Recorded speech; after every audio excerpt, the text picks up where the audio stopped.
మలయాళంలో most successful యాక్టర్‌లో ఒకరైన మోహన్ లాల్ ప్రతి సినిమాకు తీసుకునే రెమ్యునరేషన్ 8 కోట్ల నుండి 17 కోట్ల వరకు ఉంటుందని టాక్ నడుస్తోంది.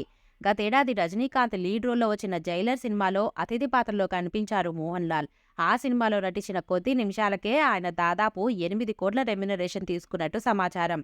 ఇక సీనియర్ నటుడు మమ్మూటి కూడా తన ప్రతి సినిమాకు ఆయన పాత్ర నిడివి బట్టి దాదాపు 4 కోట్ల నుండి 10 కోట్ల వరకు రెమ్యునరేషన్ తీసుకుంటారని సమాచారం. ఇక దుల్కర్ సల్మాన్ తన పాత్ర డిమాండ్ బట్టి సినిమాకు 3 నుంచి 8 కోట్ల వరకు తీసుకుంటారు. ఇక 'సలార్' సినిమాతో సౌత్‌తో పాటు నార్త్ ప్రేక్షకులను అలరించారు స్టార్ హీరో పృథ్వీరాజ్. ఆయన కూడా తన ప్రతి సినిమాకు 3 నుంచి 10 కోట్ల వరకు రెమ్యునరేషన్ తీసుకుంటారని సినీ వర్గాల టాక్. నెక్స్ట్ 'పుష్పలో' నటించిన ఫాహద్ తన ప్రతి సినిమాకు దాదాపు 3.5 నుంచి 6 కోట్ల వరకు రెమ్యునరేషన్ తీసుకుంటారట.